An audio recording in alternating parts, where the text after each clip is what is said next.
All'alba del 26 maggio avevano picchiato il conducente di un autobus ACTV della linea Noale Venezia in una maniera talmente violenta che lui aveva persino temuto di morire.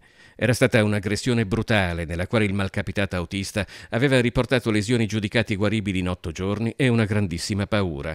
I carabinieri di Scorzè hanno denunciato 5 giovani, tra cui un minorenne, ritenuti i presunti responsabili del pestaggio.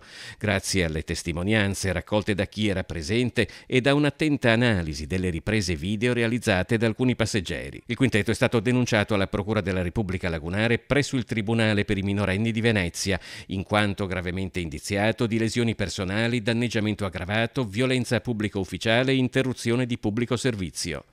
Dopo una serata in discoteca e verosimilmente in preda ai fumi dell'alcol, erano saliti a bordo dell'autobus ed avevano iniziato ad infastidire l'autista, scagliandosi poi contro la paratia divisoria in plexiglass della sua postazione, insultando, minacciando e aggredendolo fisicamente. Poi, dopo aver danneggiato ed aperto le porte del veicolo, costringendo l'autista a fermare l'autobus, i giovani erano riusciti a guadagnarsi la fuga.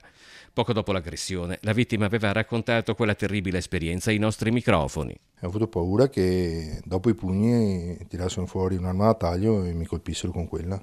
C'è da avere paura.